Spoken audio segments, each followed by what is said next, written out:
Pemirsa, Anda menyaksikan Investor Daily Special, program yang akan menghadirkan perbincangan bersama narasumber-narasumber ternama dan berkompeten bersama saya Iqbal Swita Miharja. Inilah Investor Daily Special, selengkapnya Investor Daily, inspirasi investasi, bersatu menginspirasi.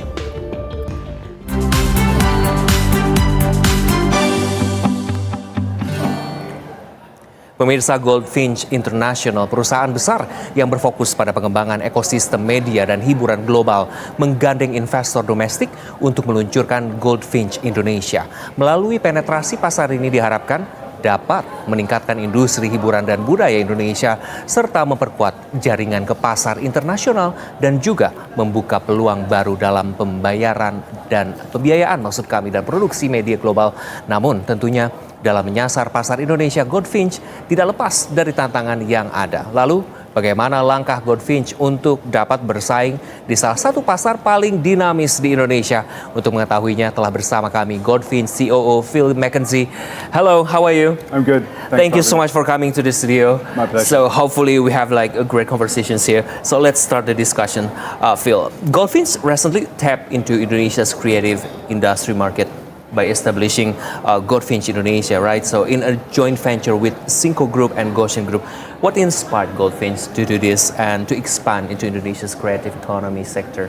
Yes, of course. Well, firstly, thank you for having me on. I'm very excited to be in Indonesia, and my trip here has been hugely exciting, and it's been fantastic to meet everyone who's helped us along our way so far. For the last, Goldfinch has been going over 11 years, based out of the UK, Europe, North America, where we've got a very established business. We've done a lot of financing, a lot of production, and then in the last 12 months, we've been working with our partner on what we call Goldfinch International, which was the arm of our business that we set up with Justin Diamond out of Singapore to really focus on emerging and developing regions, and by that we meant the Middle East and Asia.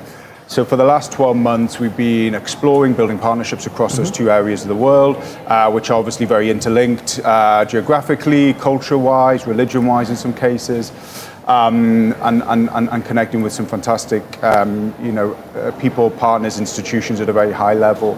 Very quickly, we came to realize that there was a huge amount of promise and opportunity in Indonesia, and through the connections that we quickly built, that we were able to really use Indonesia as a hub to develop what we think are the raw materials, and in some cases far more than the raw materials here, into a very powerful local creative industries economy, but also move that into the rest of the region of Asia, and into hopefully create a global player on top of that too. Okay, Phil. So looking at the landscape on growth up until now, so how promising is Indonesia's creative economy as you observe?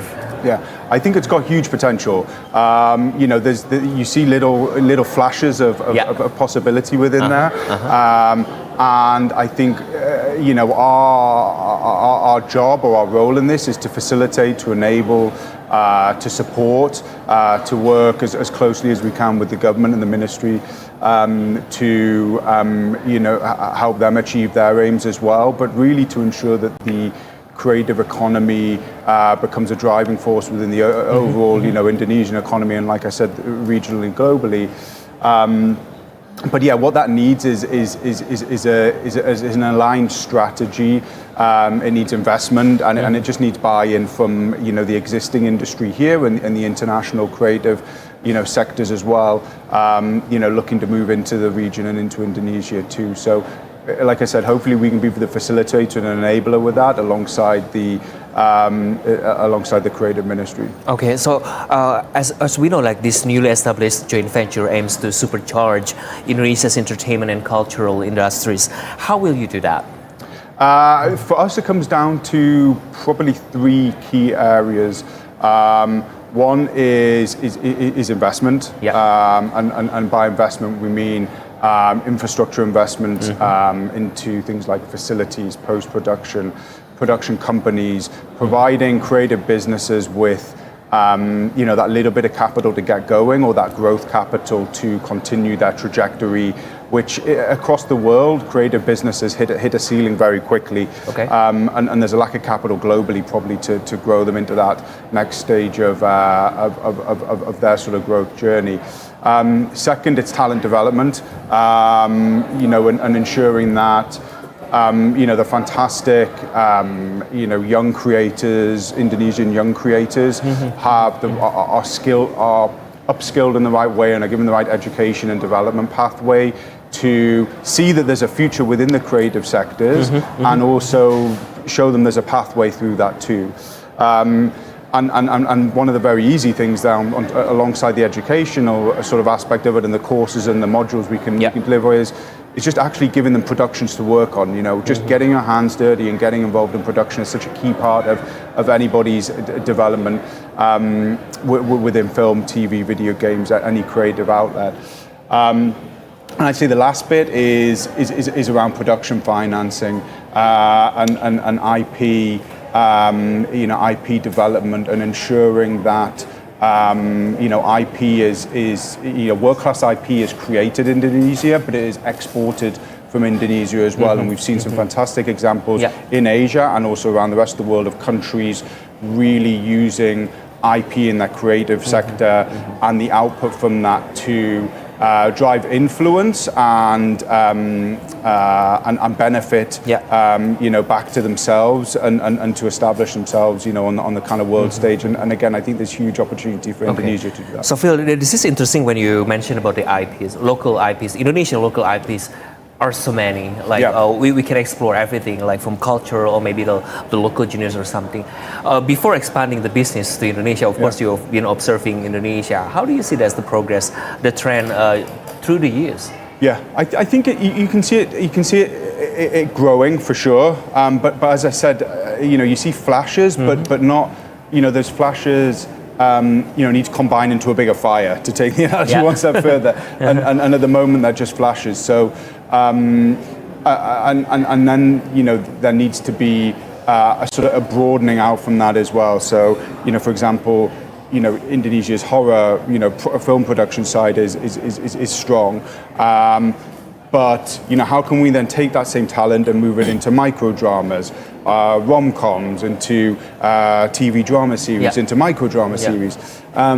So it's just opening up the eyes of the creators and the sector into all of these areas, and particularly areas that are growing in interest regionally and globally. So that there's commercial benefit and money flowing back into the economy here and back into the sector here. But for sure, it's great to see and great to have a couple of very key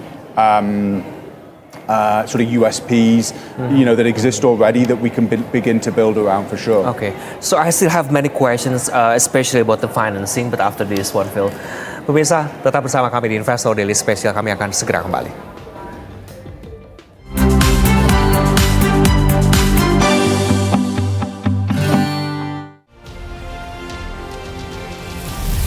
Halo pemirsa, apa kabar Anda? Senang sekali Berita Satu Malam kembali hadir untuk menemani Anda. Hari ini tidak hanya pelajar, namun sejumlah ibu hamil dan menyusui mendapatkan makan bergizi gratis. Pramono Anung Rano Karno mengumumkan tim transisi. Megawati Soekarno Putri mengatakan bahwa ada yang ingin berebut posisinya sebagai ketum PDIP. Inilah Berita Satu Malam selengkapnya. Berita Satu Bersatu menginspirasi. Berita Satu Bersatu menginspirasi.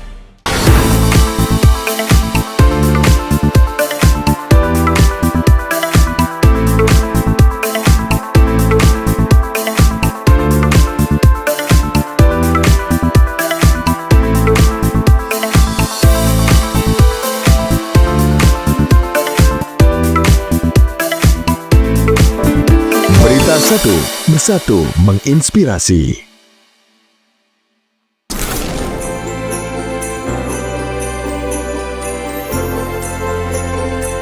Saksikan program Rohani Ibadah Biku live jam 7 pagi hanya di Berita Satu Bersatu menginspirasi.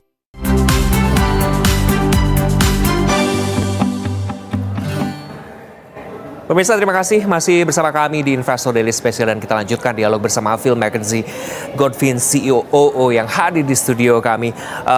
Creative industry people often say that limited financing support and access are some of their biggest challenges, of course, in Indonesia especially. As you are identifying Goldfinch as an entertainment financier, how will this joint venture take part in helping to tackle this problem? Finance is around the world the number one challenge for any creator and any creative company, for sure. And if you can control that or access it or supply it, then you're able to kind of turn the tap on and off for for the sector wherever you're operating within. So for us it comes down to probably a few different areas we'll focus on. Infrastructure being one, and ensuring, and by infrastructure we mean the facilities, the sort of the picks and shovels almost for the industry, ensuring that the right there's the right support mechanism here, driven by the right cluster of companies and businesses to actually deliver world-class creative industries, not only for the local players but also international ones looking to shoot here. It comes down to providing finance to the creative companies themselves. Big challenge, as I mentioned before, globally is providing that funding both at an early stage and a growth stage. If you can do that, you take the pressure off and you off them in terms of having to rush productions and enter into what can be quite a sort of cyclical and challenging cash flow, that they have to manage, kind of jumping from production to production. It also means they can hold on to their IP, far tighter as well if you're funding it at a company level. And then for sure, it's about financing at an actual production level. But in doing so, the type of finance that we specialize in is, looking to work with international sales agents and distributors as well. So ensuring that, working with the producer or the content creator to ensure that their content, works in their local market, and that should drive a lot of the money back into the production, but that it also has the potential to travel overseas and do sales outside of its home, outside of Indonesia too. Okay, so I'm still curious, like, how do you envision the collaboration with local creatives and businesses? As we know, Indonesia are well known with the many multi-layer stakeholders, the government side, of course, the private sectors, besides so many like institutions. How do you deal with that?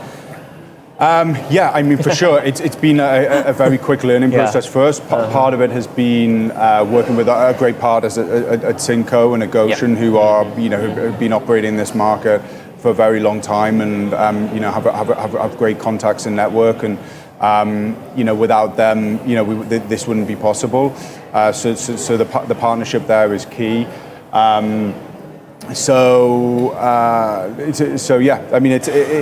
working with them to navigate all of that, but really it's about us finding, and we're starting to do this now and get into this phase of our launch and establishment of identifying those local companies with really great founders and great promise, and that we can get behind and support. That might be financial, it might be just strategically bringing them into what we're doing, and also identifying the gaps that we can help plug.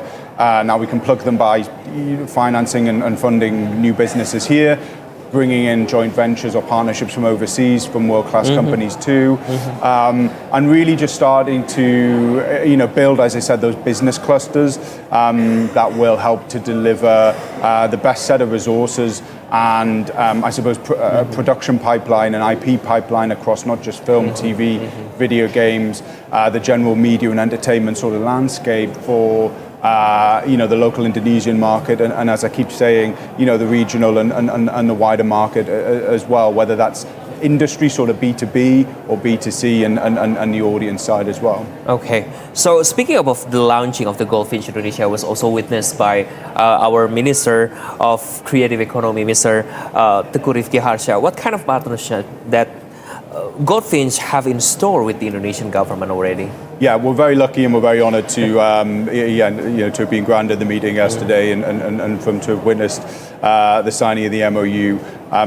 We want to work as closely as we can to ensure that we are completely aligned on helping the ministry achieve their objectives as well.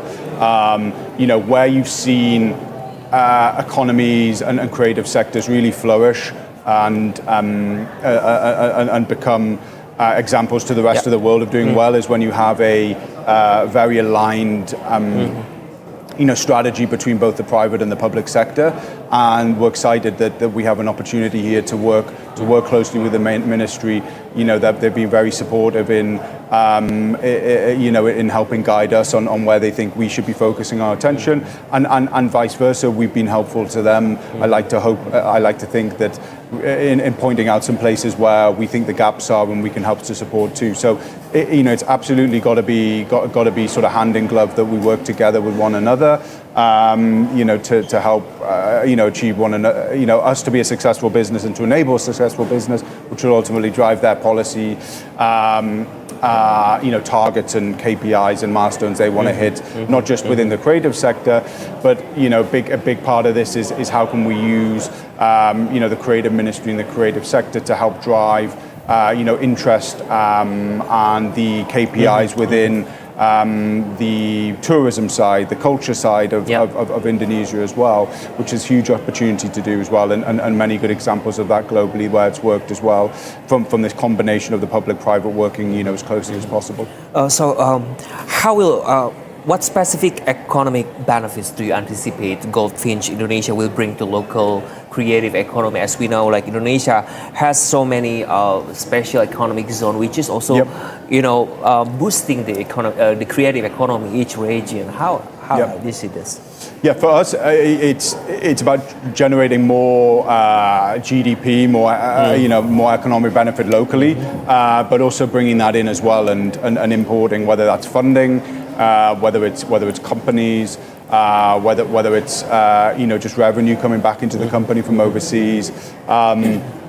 We very much want to. We're very laser focused, as a company in general on the commercials and the bottom line. We always say that. The business and the creative have to go, it's 50-50. You've got to get the balance right. And for the creative to flourish, it has to work within somewhat the confines and the boundaries of the commercial and the monetary side of things. So, what I think we can really do here is put the right sort of guardrails up and the right pathway to, how do we make sure everything we do is done in a commercially astute and beneficial manner. But it'll be a bit of both, helping to generate more locally and then bringing that benefit in, globally too. Okay, so after the break, we'll be speaking about the job creation and talent development in Indonesia. Of course, after Goldfinch Indonesia's expansion after this break, Phil. Pemirsa investor dari spesial akan segera kembali usai jeda. Tetaplah bersama kami.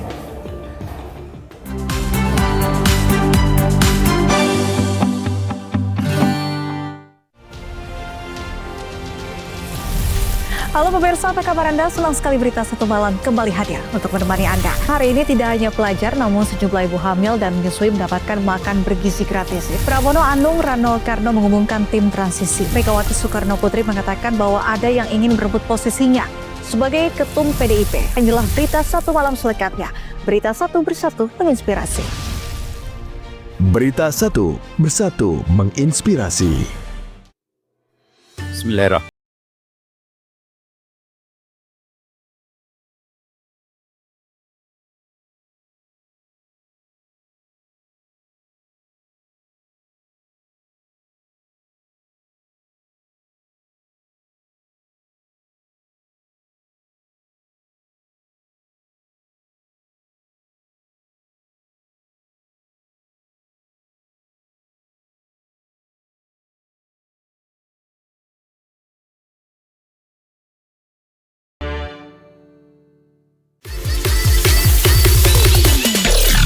Pengguntingan dan penggambaran kulit di lantai 2. Oke pemirsa, kita langsung saja mungkin ya Bapak ya ke lantai 2 ya untuk melihat proses pengguntingan dan juga penggambaran untuk sepatu kulit ya.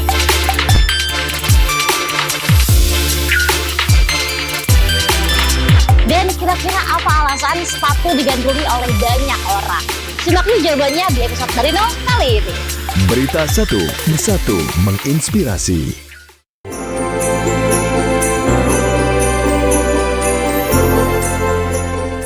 Saksikan program Rohadi hari Minggu saat teduh bersama Philip Mantova jam 6 pagi hanya di PTV dan Berita 1.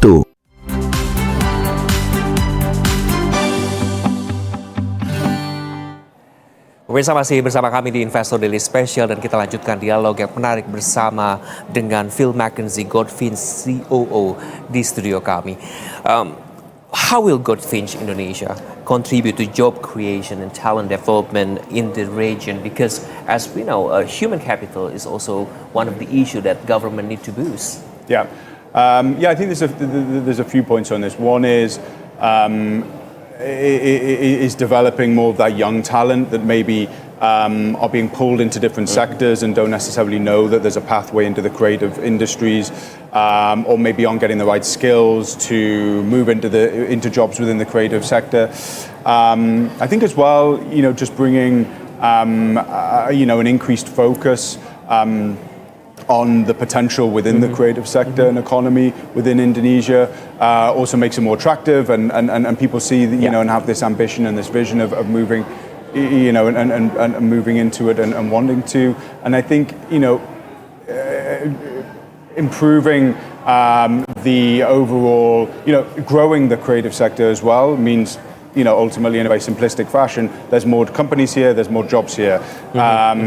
So, they will be primarily, if not all, fulfilled by, Indonesian local talent too. And, as I mentioned, those companies are both established, already here that we want to focus on and help build, and, that will require more workforce to do it. There'll be some, there's gaps that we've identified where we need to create companies and, and businesses that will require people, and there'll be some, international ones that we need to bring in to really, set the standard and bar high. Again, that we'll need to hire locally too. So I think it's, I think there's going to be a lot of job opportunities as long as we couple that with good talent development and a clear pathway and an educational system to get the right people into those. And as I mentioned, the best thing is just, more production happening here. More production happens here, there's more opportunity ultimately. And the best thing to do as a young creator is just be involved in the creative process, their own or other people's. So hopefully just that simple fact will Okay. help more. Now, speaking about opportunities that Indonesia could have from our creative and global stage, as we know, like Korea, it's very big with the K-pop, K-drama, India with the Bollywood. Do you think Indonesia has a chance for that to compete? Absolutely. I absolutely think so. And to our point before, working, in a close manner with the ministry is key to doing that, ensuring that the strategy,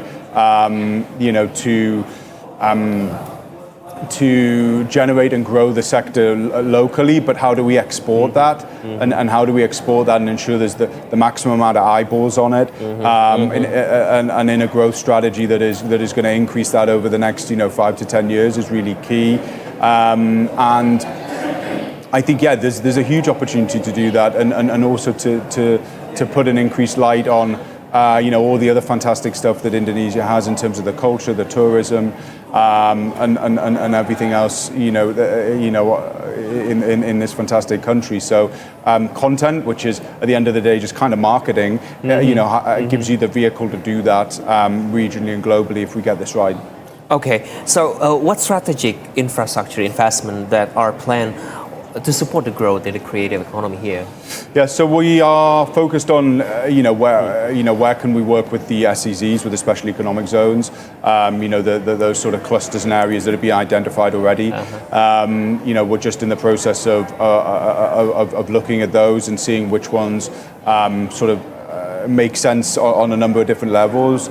And then, once we're sort of more focused in on those on which areas can work, then it's about how do we again work with the current businesses that are either within Indonesia, maybe we bring them in and to that specific location. How do we plug the gaps that we think exist there, and how do we bring in other companies globally to fill gaps or add extra value on top? But how do we create these clusters and these almost creative cities or creative zones within those SECs that, there's an ecosystem there, and when you get there, either as a local producer or a global producer, that you're going to be looked after. There's going to be great facilities, great studio. There's going to be post-production. There's going to be designers. There's going to be fantastic hotels. There's going to be great crew. There's a great community around it in terms of bars and restaurants. And it's about trying to see where that's best located. Again, aligned with the government and ministry strategy, and then working alongside them to ensure that the right pieces are there in order to make it a success. Back again about the financing side, because I'm just still curious when the creative business want to have the financing. Of course, there's a mechanism, the process. Is there any curation or the curated projects first before they're applying or something? I think it's a great question. I mean, for us, we want to be supporting production companies. Okay. And as long as those production companies have a clear business plan, and within that business plan will be how to generate commercial returns off what they're making and connect with their audience, hopefully in a direct manner, then we want to get behind those companies and those creators. I think we want to stay away from too much, curating and getting too involved in the creative. We want to be an enabler, facilitator, in allocating resource funds, etc., to the best possible companies to grow themselves. We may do a little bit of production ourselves when it makes sense, but really it's about working with our local partners that we've identified or that we build from the ground up to do that, I'd say. Okay, so can you share any upcoming exciting projects or collaborations that Goldfinch Indonesia is excited about? Probably not. Spill it, Probably not. I mean, there's been a lot of since the signing, which was yesterday. I think there's probably a lot has happened. It's too early to ask that. But I'd love to come back on and tell you. Okay, sure. Tell you about what they were or what they are. But yeah, we're very close to a couple of probably 2 or 3 big things we want to announce very quickly to really show the intent and ambition of where we're going with this. It's great to sign, the document and to be boots on the ground here now. But really, we are, very practical and a big believer in, kind of action speaks louder than words. So, we're working fast to get those first few things out there, or at least at a stage where we can start to announce them and again, show the intent of what we're doing as a business here. Okay, so since you mentioned about the production house, you prefer to work with the existing big production house or the growing one?